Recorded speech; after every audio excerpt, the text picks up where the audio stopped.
极端气候在纽西兰首都威灵顿已经发布大雨红色警戒，引起崩山土石流，已经传出讲有上无一个人失踪。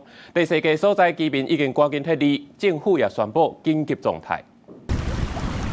纽西兰北岛有首都威灵顿，透暝落大雨过了，四界乱草草，市区的车辆互土石流冲坏去，挡土壁也互大水冲歹去，街仔路四界全土埋。威灵顿大部分地区20发布红色大水雨警戒，市长宣布首都进入紧急状态，呼吁地势较低所在的居民要赶紧撤离。We know that some people have been evacuated.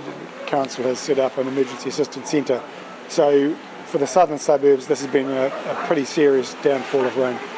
威灵顿地区对17开始出现极端的天气，顶礼拜透暝落大雨，互市中心商业区甲南部的郊区做大水、崩山，也佫有严重的土石流。1点钟以来，落77毫米的雨量也创纪录。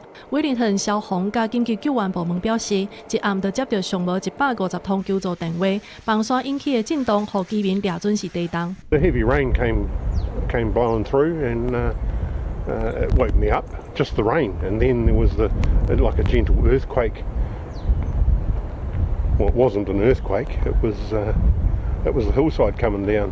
I woke up this morning at 6 a.m. and looked outside, and there's like water everywhere. And and I noticed like a car down the street's been all the water has gushed and shunted one of the cars into the other.